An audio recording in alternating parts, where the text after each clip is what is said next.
Hello, and welcome back to the midnight edition of 7 Days, the World Ends With You podcast. I am one of your hosts, Ari Watkin, but you can call me Eric.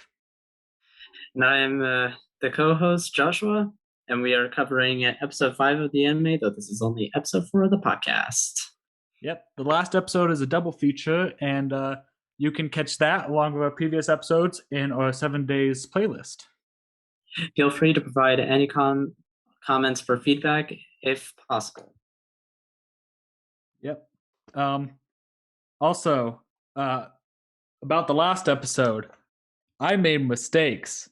Those will be addressed when the dub comes out, so don't worry if you want to call me out. I'm one step ahead of you. All right, so do we want to get into the episode then? Yeah, let's get straight into it. Let's get your take first before I ruin it with the game's version. Okay, so we start off with Neku and Joshua kind of waiting around Shibuya Crossing with Neku being like, "Yeah, I'm not leaving here unless I receive a mission." So Josh decides to play coy and sends him a fake mission, basically, and thus he agrees to go to what was it, Cat Square, Cat Street. because Cat Street, because of Joshua's email. Yeah. What was? I just kind of want to get your overall take on that, like the fact that there was no missions, and the fact that first off, Josh was able to send a text, which even in the game is kind of interesting because they. The one thing I'll say is that the game plays really fast and loose with how the phones work, because sometimes they say that phones can't make any calls or send any messages um, unless specifically sent by the Reapers, like for the missions.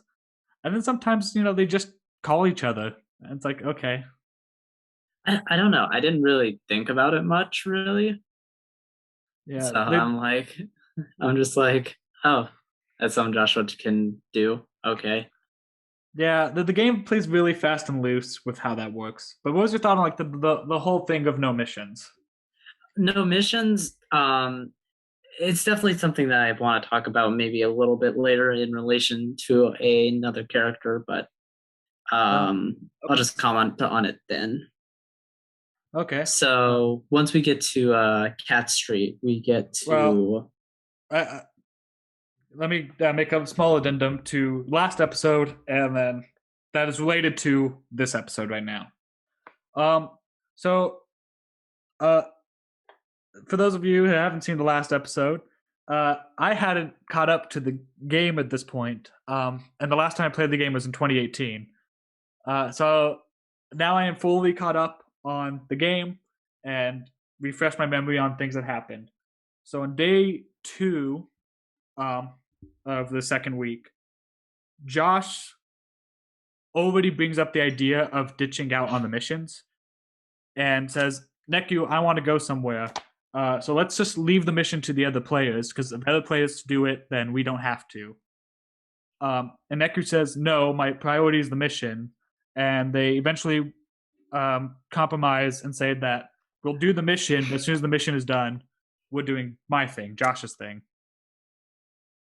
Uh, and then Neku is still playing hard, even though the day moves over, and saying, nope, I won't do anything unless there's a mission, and then we'll do it after the mission. And Josh gets mad because that breaks the deal.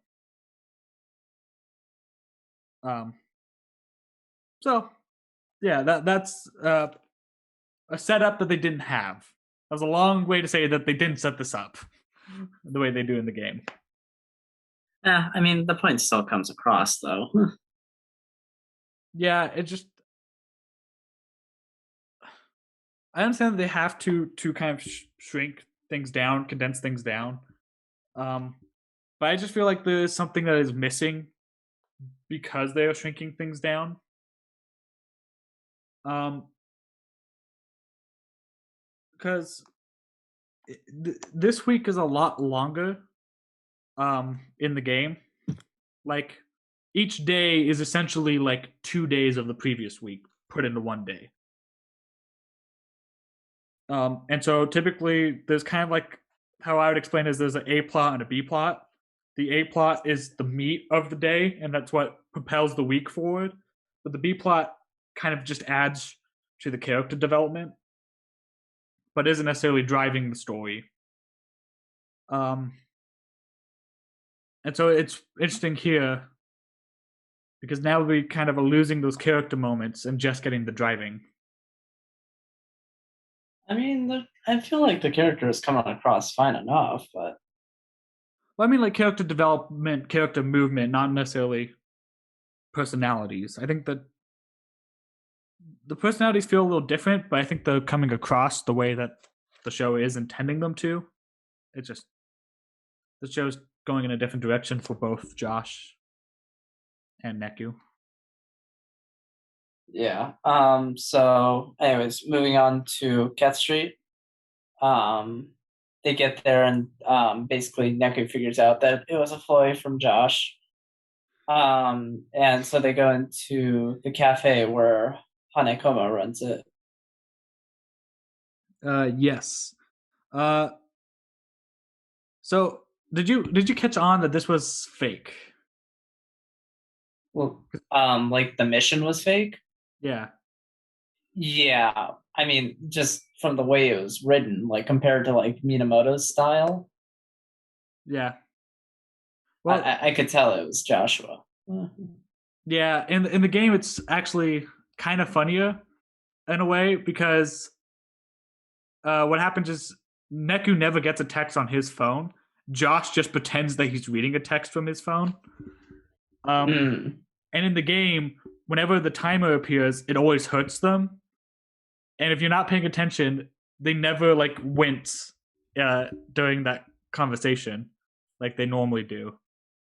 yeah, Um, and so it's not until they get there and Neku realizes like, wait a second, I don't have a timer.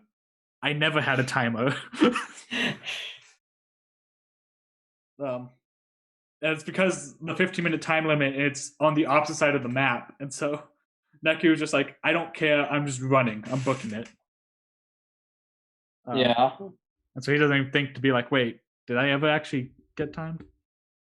Yeah, that was just funny how the game interpreted it. But I find it interesting that Josh actually sent a message to Neku and that message went through. yeah. And so we kind of it kind of starts by Hanekoma and Joshua kind of alluding that they are people who can see the underground from the real ground, right? Yeah. Yeah, just give me okay. Go into your whole this whole scene because I'll go back over this whole scene. I have some things about it. Okay. Yeah, so that's what happens first. I was just more checking to see. It's called the real ground, right? Yeah, I've never liked it. I always just call it the OG because the real ground just feels weird. Okay. Yeah, that's more of just what I was checking. And so they talk about that. Hanekoma upgrades Josh's and Neku's phones for what we'll see later, a bit later in the episode. Um, and then Hanekoma mentions a line that is from Kat, who is like one of Neku's inspirations because of like the graffiti that he does and whatnot. Yeah. Enjoy everything with what you got. Yeah. Oh no, Um, something like that. Every yeah, something like moment that. with all you've got. Yeah. We get a somewhat title drop, I guess. Technically the English title drop, but Japanese not It's so a wonderful much. world. Yeah. Um, Roll credits. Although it says the world ends with you for like that line in Japanese was actually that. Oh, really? Yeah, yeah, I believe I, at least from what I heard, I believe. Um, and then it ends with talking about Neku's change throughout the week and whether or not like Joshua questions like whether it's going to be a good thing or not that Neku changes or like for good for bad. You missed a little bit earlier on, I believe, about Josh and what his opinion is on the game. Oh, that part. I I feel like that's a little bit linked with a few things I have later on to speak about, so I'll Do you want just to save those bring for it up later? then. Yeah, save it for later. Okay. Um, So you have anything to say on that? I just want to get what your thoughts because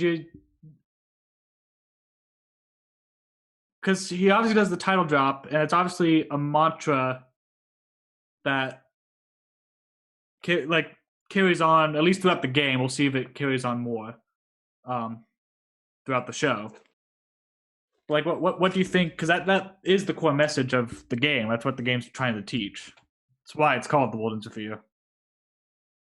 I mean, it's definitely like an interesting theme, and like it's definitely like I guess true in a sense. Like basically, your world will end when you die, basically.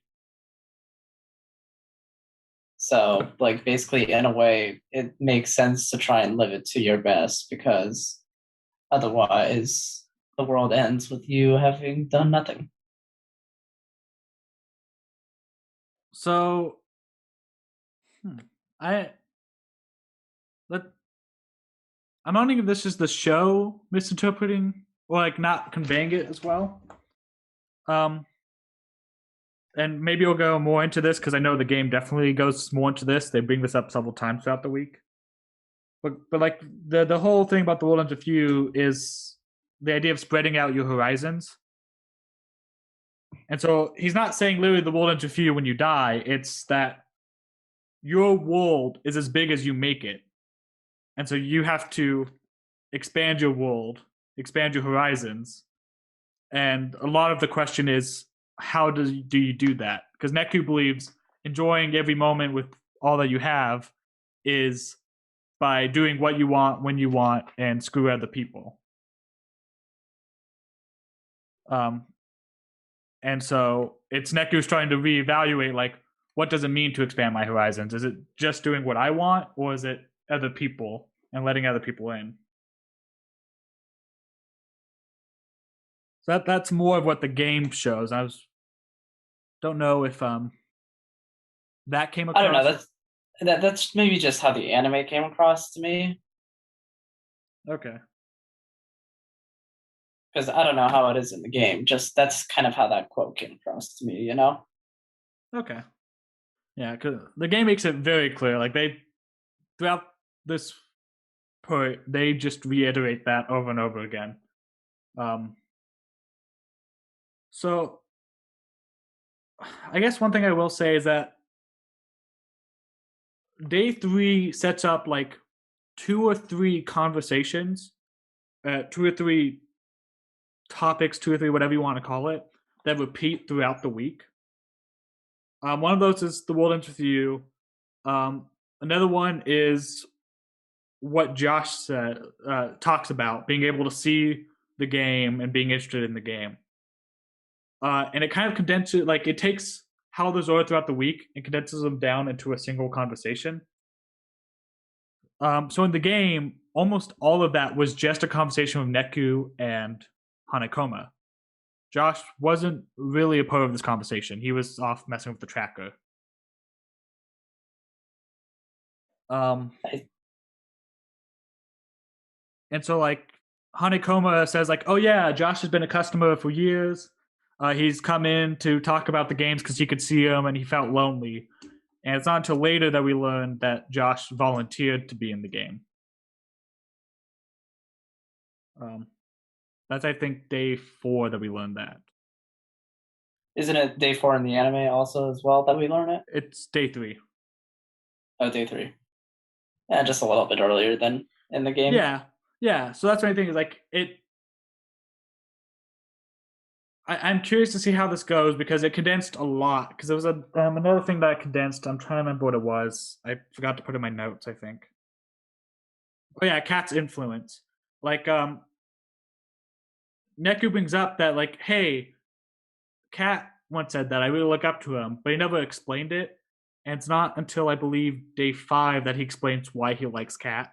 But they just moved that day 5 moment to here. I I believe mean, it's I mean, like it kind of makes sense. I mean, just like it kind of be weird to just bring up like, hey, I have this big influential figure. I'm not gonna tell you why though, because I mean, you can figure that out like a few hours from now. the way the game does it. It's much more natural.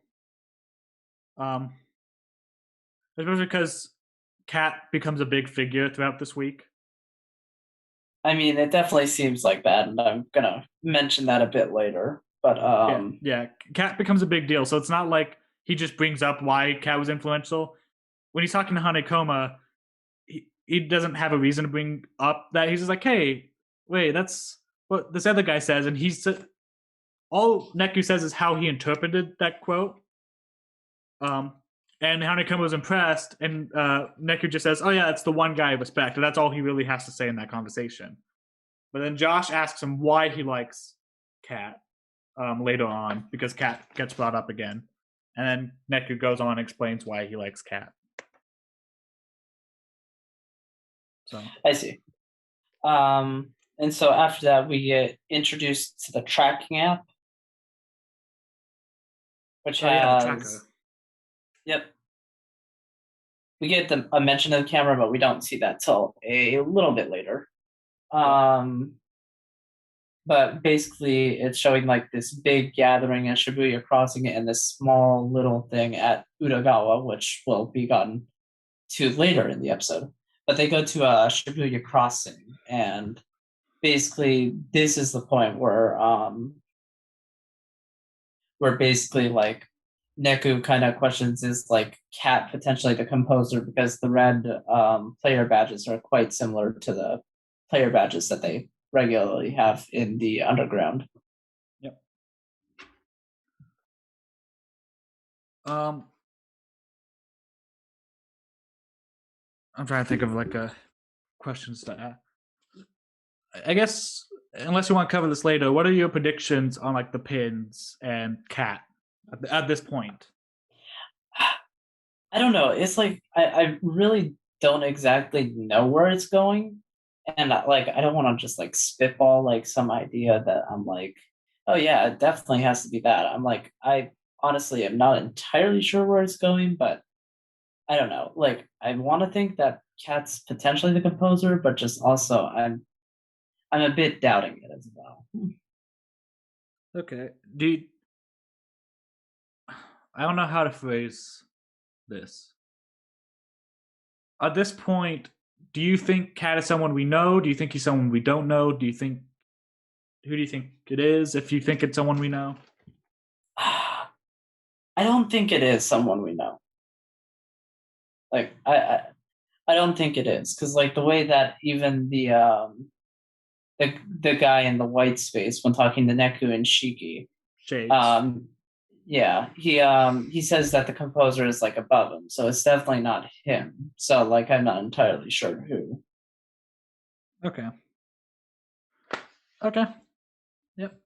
Oh, and then Josh, before I explain the game part, this one last question. Right before the day transition, um, Josh says something about guiding Shibuya and that Neku will come to help or come to want to help. Yeah, I got that too. I just want to kind of talk about that all towards the end where we get the whole big revelation for this episode. Okay. So I'll save that. Yeah. Put a pin that. I'll put a red school pin on that. Then we trans over to I was gonna go back and explain the game difference. Oh yeah. Sorry. Go ahead. Yeah. So this is the big cut of this episode. When I say that there's an A and B plot, and like 1 day is the length of 2 days, this is what I'm talking about because you have a whole second adventure on this day. Instead of going to Shibuya Crossing, you pass Shibuya Crossing and then go to Daginzaka. I believe I said that right. And you have the story between two ramen shops. And I understand why they cut this for multiple reasons. It's really long, It adds a little bit, but it doesn't add that much. And none of the characters have been really developed yet because it involves Makoto, who we only saw for a brief second, and the ramen guy, Ken Doi, I believe his name is. Doi? DOI? Yeah, I think that'd be how you pronounce that. I'm not entirely sure though. Yeah. It between those two, we have not seen the ramen guy. I highly doubt we'll see the ramen guy. And we've saw Makoto for 5 seconds. But essentially, Makoto's now become a bigwig businessman who owns a shadow ramen, what's called shadow ramen shop. And it's very popular, and there's a huge crowd, and it's bustling all the time. And like the chefs dance as they cook or whatever. But the ramen's not that great. But everyone is lining up for this place. And part of the thing is the Shadow Ramen, because it's the opening month, are giving away Red Skull pins to every customer. And that's why the Red Skull pins become a conversation piece. Ah, I see. Yeah. And you help the smaller ramen shop that's about to be closed because no business is coming to them by helping them come up with new ramen ideas. And eventually, like, there's a story with the prince who we've met in previous episodes where the prince just wants good tasting ramen, but he's in like this crappy contract with Makoto. And so like the prince learns to just go with what he feels.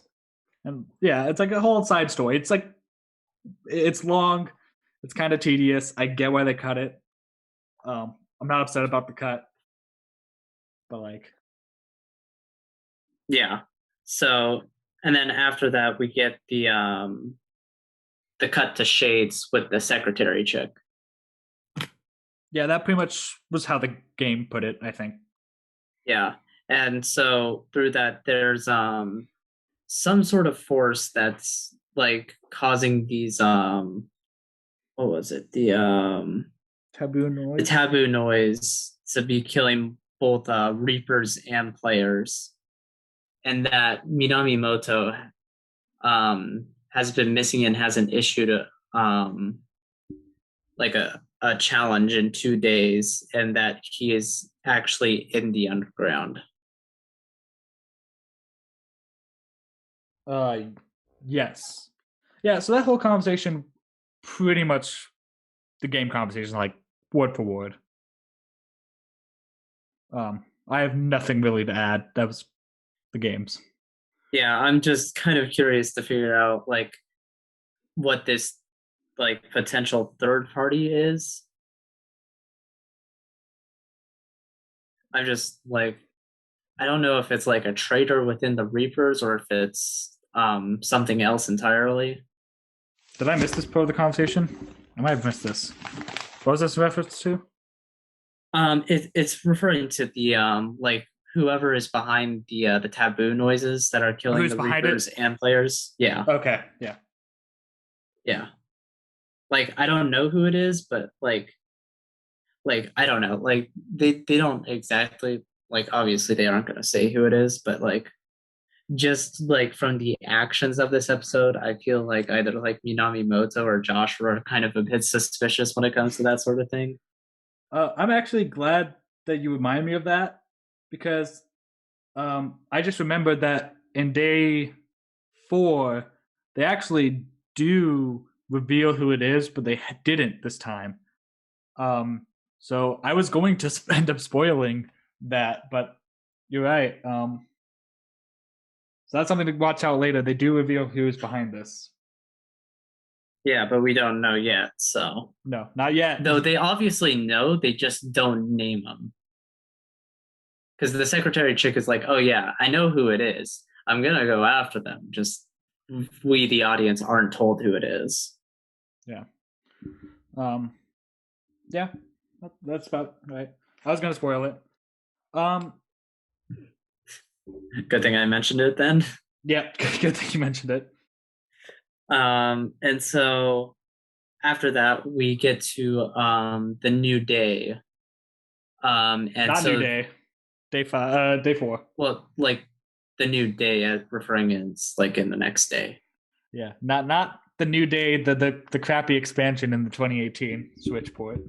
Yeah, I didn't mean in referring to that. I just mean by like Yeah. it was the next day in the week, so day 4 basically.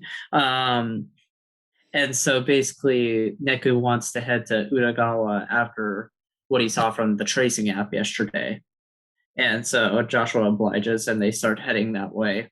They quickly run into a group of Reapers. I forget what band was it from? So the lead singer is 777, and the band was Death March. Death March. and then- and they were it's like where we get introduced to the camera mechanic because the microphone was stolen. Yeah. And so we see that Minamimoto stole it because of the camera function being able to take pictures of the past. Yeah. Do you want me to go back and talk about previous stuff, or do you want to keep moving forward? Is it like relevant or Just going back to stuff and how it is in the game. I mean, if what needs to be mentioned, then go ahead. Let's just this goes back to characterization, because in here Neku immediately is like, let's go to Utagawa. I don't care. If the mission does show up, we'll do the mission first, but I'm going to Utagawa. In the game, they make it a little bit more of a jokey situation, but also you see Neku in his head a lot more, and you see Neku. That's a ship name. Hey, Joshua Neku shippers, get on that. What am I? Okay, where was I? Neku kind of using leverage against Josh. So how it starts is Josh and Neku playing Tin Pin, and Josh asking Neku if he'd been practicing Tin Pin. But basically, they're playing as a bet to see whether they would go to Utagawa or wait for the mission. Neku wins, so they wait for the mission. Then Neku asks Josh a question, says, if you answer my question, then I'll go with you. And he asks what they are tracking or why they're tracking it. Yeah, the anime is like kind of kept it vague on what like is exactly being tracked. Like we know that the pins play a part in it, but we don't know what it is at Utagawa that like was being tracked there. At least not yet. Yeah, the game does reveal it this day what was at Utagawa, but the show hasn't. So I assume it'll probably be revealed like early next episode. Oh yeah, probably. That's my guess. Yeah, I'm like it probably just would fit in that time span, along with kind of going into the final topic of why Joshua shot Neku. Spoilers. But what's we call it? But yeah, so I forget. So this is what I mean, because the week is so long, and it is like 3 or 4 topics that are just kind of repeating. So it's hard to keep straight what was said when. I believe he asked why he was, or what he was tracking, why he was tracking it. But he could have asked something else. I just, even having just recently replayed it, I'm mixing up when was what, or what was when. But either way, he does that, and then Josh says he wants to go to Utagawa. Neku in his mind is like, hey, wait a second. Last time I scanned you, I saw myself in Utagawa. So then Neku gets ready to go, like, okay, we're going. Yeah, I mean, and we do have that flash earlier in the cafe of him like thinking about that Utagawa seat as well. Yeah. So yeah, the game just shows more characterization of Neku not trusting Josh at all. Josh being kind of a prick, and Neku kind of. I mean, yeah, and I mean it is still kind of there this episode, which I mean they do try to get it to build to kind of the false resolution that they were probably aiming for in the taboo noise scene. Yeah. Let's see. Is that in the game they do such a good job to make Josh just an absolute prick in every conversation. And in the show, it feels somewhat 50-50. Like sometimes Josh is genuine and sometimes he's kind of a douche.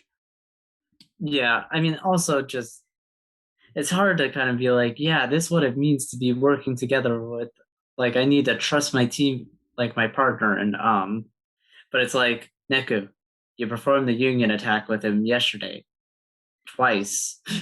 Oh, that means nothing. Because in the game, it worked differently. It was about syncing up your attacks and uh, and so you could do that even without trusting him. This Yeah, whole week in the game is literally Neku not at all trusting Josh, and like every time he's like, maybe I can trust this kid. Like he had that thought with Hanekoma when he's like, well, if Hanekoma trusts Josh, then I can trust Josh too. And then Josh immediately becomes a prick again. So it's like, okay, this is gonna be harder than I thought. yeah. I don't know. It's like because the way that they showed the union attack in the show, like it definitely seems to be more built on trust than like actually syncing up. Yeah, and so yeah, it's different and it's hard, but like I just think that they are somewhat missing out in what Yeah. the game did because the game could get away with a lot more like that. Yeah, I could definitely like kind of see that.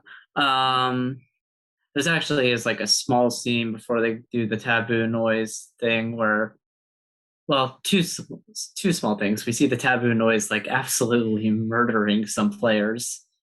Um, and basically we see Shoto and Now. That's when like they kind of run away with it and they get that run in with Joshua and Neku, and Joshua breaks like some harsh truths to them. Yeah. So in previous episodes, when I mentioned that there's like only one time when it's brought up where you should attack other players, and everyone says that's a terrible idea, I'm not going to do that. That was the scene. Hmm. Josh does actually bring up like, really, you should be hunting other players, and Soda now and Neku are all like, no, Yeah. we wouldn't do that even if only one of us gets to live. That's not something we're going to do. Yeah. Um, Actually, I want to go back to the death merch thing because it was two things. That was a longer quest. Neku's actually the one that initiates listening to them and helping them, based off what he learned from Shiki on day 3. Um, Hmm. and how that one it was pretty much the same thing. You interrogated a few of the members. So the one in the black hoodie was BJ, and the one in the red hoodie is Tenho. Um, and so you had BJ, Tenho, and 777. You interview all of them, and then you go to the phone booth, and take the pictures. The camera worked slightly differently, and by slightly, I mean you could take 3 pictures a day, not 2. Um, and also, there's no reason given for why it could only take 3 pictures. They even say in the game, like I don't know why it does that. It just does, and they make fun of Hmm. how like it becomes less impressive because of that. But here they Yeah. explain it. The battery. Like battery charge. Yeah, it's like, oh, okay. Could have said that in the game, but you didn't. But good retcon. I mean, I don't know. Yeah. Different times, I guess. I don't know. Yeah, and then this episode, oh, not this episode. In the game, you also at this point had your second run-in with Beat, and I don't want to spoil it because I'm sure the show is going to get to it. But this second time meeting Beat, um, directly impacts the third time you run into Beat, which I believe was day 6. Hmm. Um, Yeah, I feel like that'll probably happen as well. Just yeah, we so I haven't don't want to seen it spoil yet. why. Yeah, Yeah. so that's why I don't want to spoil why. But like this Yeah, they no, like if you say it's that important, it'll probably happen soon. yeah. Um, and then the soda now conversation. One small thing was now in the game is kind of in their head, and she said that she wanted to called Now for short instead of just Now. But in here, she wants to be called Now Rin, and I don't know what Rin is. That's just like a cutesy nickname thing. It was probably just how they translated it. It probably was still Naureen because like it's kind of like a kind of Gyaru nickname type thing as well, kind of. Okay, which So makes sense for them. yeah. Um, So yeah, like I'm like it was probably just a translation thing. I'm like they get a bit iffy when it comes to like translating Sans, Kuns, and Chans. Like even later in that thing where it's like it translated Neku-chan as Neki. I'm like, I clearly said Neku-chan, but okay. actually, in the game, they call him Neki, and even Neku's kind of just like Neki, really. And Josh Yeah. starts. Josh, for the rest of the day, uses Neki as an insult. Yeah, I mean, yeah. But like I mean you could probably tell it said Neku-chan in this like in what they were actually saying, but I mean, you know, like I said, the Sans, Kuns, Chans, all that stuff it gets kind of hard to translate sometimes. Yeah. So in the game, they kind of just bump into each other, and it's not under the stressful circumstance. So they talk a little bit more. So in the episode, well, the last episode, but in day 2, you had the slam off, and Neku actually loses the slam off to a character that we will not see because he's directly tied to Tinpin, and Tinpin's gone. But Shuda Dan. Shuda Dan beats Neku, and then he goes on to the finals. And Josh, without telling Neku, swaps out his pins for fake pins and makes Shooter Dan lose. And Soda and Now are the winners. And so Soda now give Neku the gold pin. On day 4, they give him the gold pin.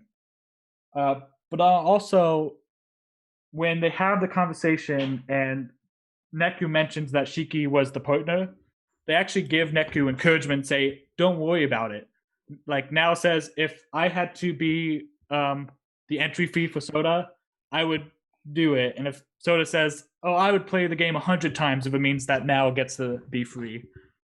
And they encourage Neku and tell him to keep going, that they want him to win. Yeah, and I mean, I think we kind of get that, though. It's more of just from Neku's self-motivation. Yeah. Yeah, that's my thing. Is like I like that they gave Soda and Now some characterization and like some moral support, because Neku, even with Josh, is kind of alone this week. In some ways. Yeah, and so like Rhyme nice isn't there, and obviously Beat isn't there. Beat's beating the crap out of him, and Shiki's obviously gone, and Josh is a terrible person. Josh is Josh. Yeah, and so to have on day 4 someone encouraging him, saying, keep going, we want you to win, even if we have to be stuck in this game again. Like, it's a nice motivation for Neku. Yeah. Also, one thing that I just remembered, going back to the Death March, no technician was there. I assumed that the technician was going to be part of Death March. We still have not seen the technician again, but in the game he was a normal human, but they made him look like he was a Reaper. So I'm interested to see if we ever see the technician again. I don't know. Maybe not. But other than that, we get the thing with the taboo noise, which basically is just another reason for them to show off the sync attack. Yeah. They really love showing that off. Yeah, it's getting annoying, but it's whatever. Yeah. Also, I got that wrong. I guess. Yeah, I got that wrong too. It was the level 2 fusion attack, not the level 3 fusion attack for Josh. The level 3 fusion attack for Josh is a giant comet falling onto the Earth. Oh. Yeah, I guess that's the only step up you can go. Yeah, it's Sephiroth. So level 1 is like vending machines and cars falling down and like an earthquake. Level 2 is the fire and ice falling. Level 3 is a comet hitting the earth. All right. Yeah. So I got that wrong. Again, players weren't really a thing unless they were like main players, like Beat, Rhyme, Soda. Now there wasn't just generic player number 47. Mm-hmm.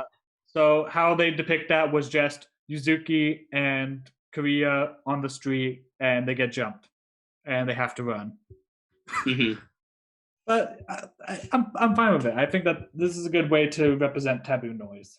So I don't, because taboo noise, based off how other noise have acted, would not be interesting if they weren't showing it like this.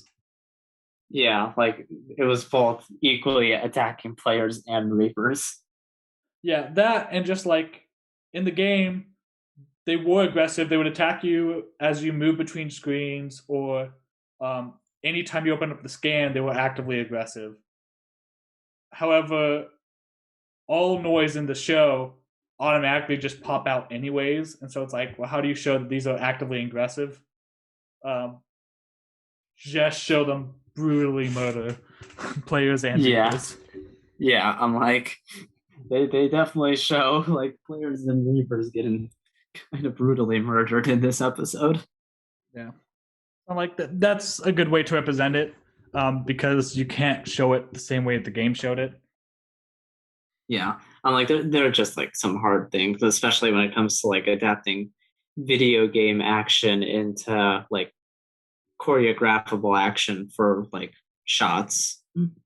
Yeah, they could get more creative considering there's so many pins and so many ways to fight, but like, Yeah, I feel like they also just don't want to spend too much time making like having to animate CG models.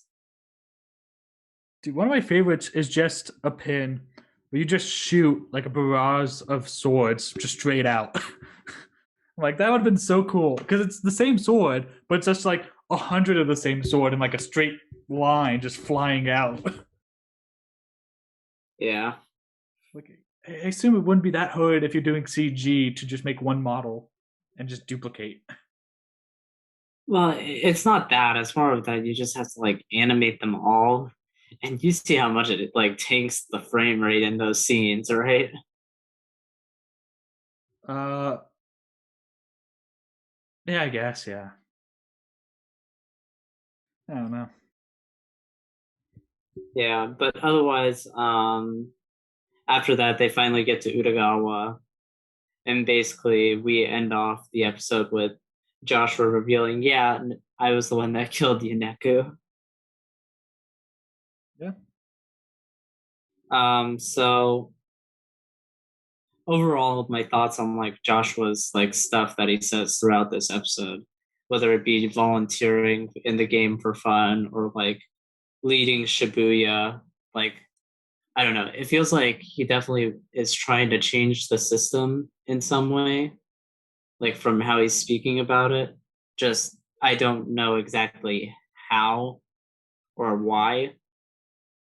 Like I mean a little bit of why is explained in that like he finds the way that the game is being run is quite boring, but otherwise like I feel like there may be Actually, something deeper than that, but I'm not actually, entirely sure.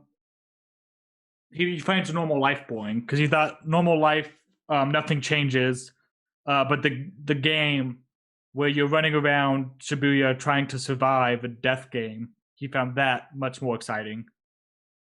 Yeah, but I think he also said something about like the game that he found kind of like it's kind of stagnant. Maybe. I guess, yeah, he's been watching it for years. Mm-hmm. I might have missed that line. I don't know. Um, but he's mainly talked when he talks about it. He talks about how the game he found exciting and the normal life he found boring. Because he didn't fit in with anyone because he could see the game. Mm-hmm. Um, so your prediction? Did we see the full flashback? Yeah, I believe so. Okay. Yeah, because like it was the like, or at least I think we have, like, it basically shows Joshua walking around the corner and shooting Neku, but I don't know. There may be more. Yeah, I was one just probing. Um, that sounds wrong. um, but yeah, so I had other questions and I'm already blanking on them. Um, at this point, so they make it somewhat more explicit in what Josh says, but not why he wants it or how he's planning on doing it. Um, Mm-hmm. in fact, they make jokes about this where when Honeycomb adds the tracking app, uh, Neku asks, "Well, what does it track?" And he says, "Oh, you have to ask Josh about that." And Neku says, "Not if I want to have a straight answer." And then Honeycomb says, "Oh, I also added another app." And it's like, "Oh, well, what does that app do?" "Oh, you have to ask Josh about it." And Neku says, "Not if I want to have a straight answer." Yeah. um, and so, but Josh, instead of being this weird kind of menacing face that they give him in the show, he's not really menacing. He's just kind of conniving. Um, Mm-hmm. and so his whole thing is that he says he wants to jack Shibuya, and Neku's like, "Well, what does it mean to jack Shibuya?" And we don't get a straight answer. And then to what the tracker is tracking, or what Josh is looking for, Josh is looking for whatever the tracker is tracking, and it's picking up high energy signals.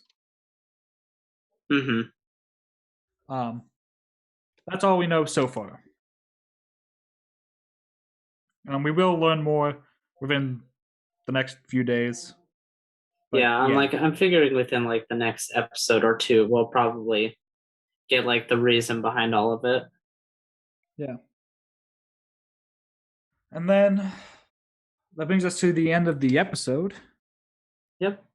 Yeah. Um, Next episode was called Territory or Turf. yep. I have no idea what that means. I And you played the said you game. don't either. Yeah, So I've played the game, and I know exactly which day this is referring to and what we learn on this day. And I've never understood why it was called turf. It never made sense to me. It still doesn't. yeah, I don't know. We'll I have a see next theory. episode if it maybe makes any sense, but Yeah, I have a theory as to why they call it that I'll talk about when we get to it. I have a theory. Um,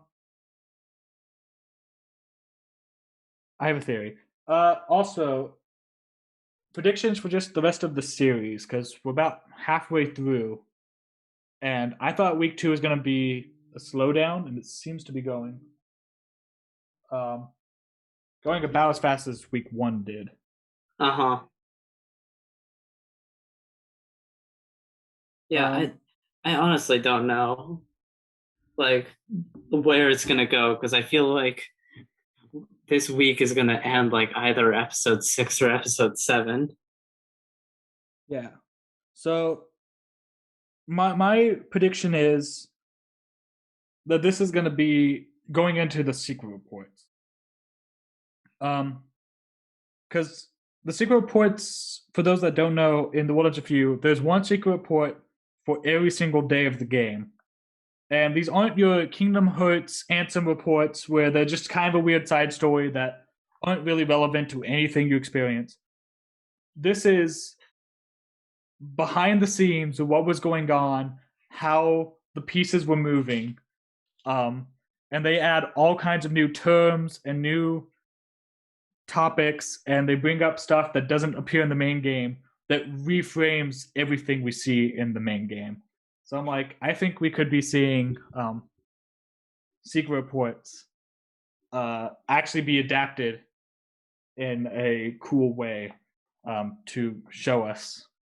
Do you think they'd adapt it into like somehow like a third week to cover the secret reports? I guess you could technically call it a third week, but it'd be more like going back over. No, but like, would they make like this new third week to include the secret reports content in an interesting way? What do you mean new third week? Like, because you said in the game that there's only 2 weeks, right? Yeah. So they make an anime original third week to cover these secret reports without having to turn back time. Maybe. Yeah, they could do that.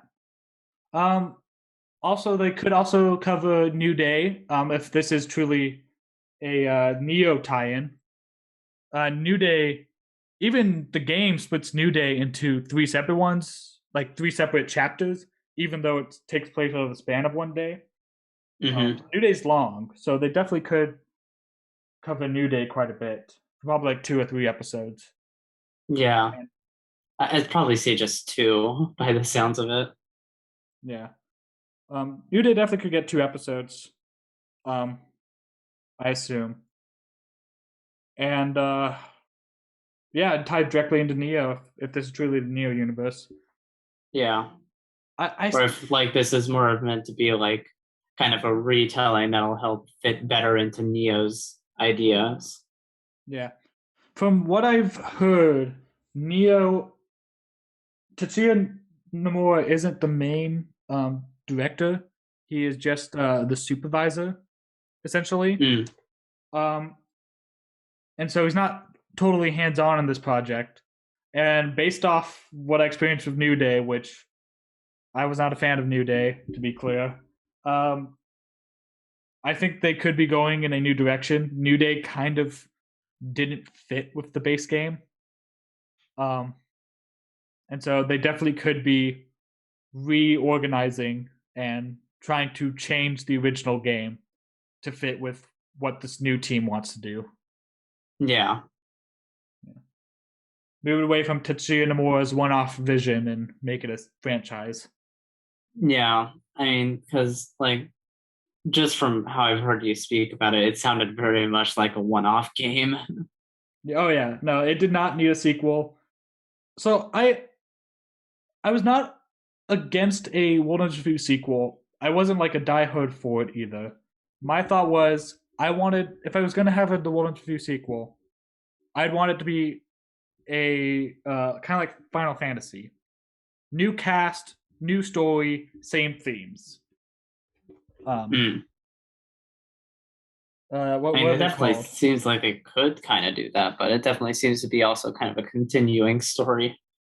Yeah, no, this looks like it's completely continuing. It's just one to the other now because of New Day and now Mm-hmm. this. But this was not how I really wanted a World Ends Review sequel.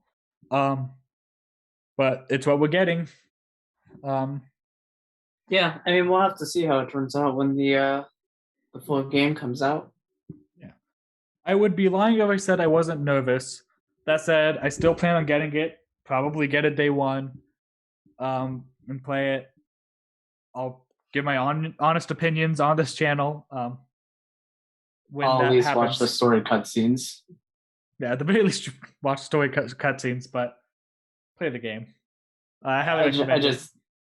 I just can't get the game when it comes out. As much as I'd like to, I just can't. Yeah.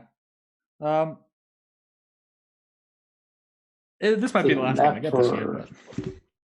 But saving that for a game that's coming out later this year. Tales of Arise. Yep.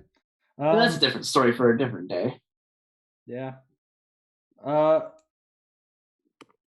was about to suggest we covered Tales of, but I only have Berseria, and there's no way I'm beating that game at this point. I mean, there is the Tales of Berseria anime. Yeah, maybe. Anyways, that's a conversation behind the scenes. Yep.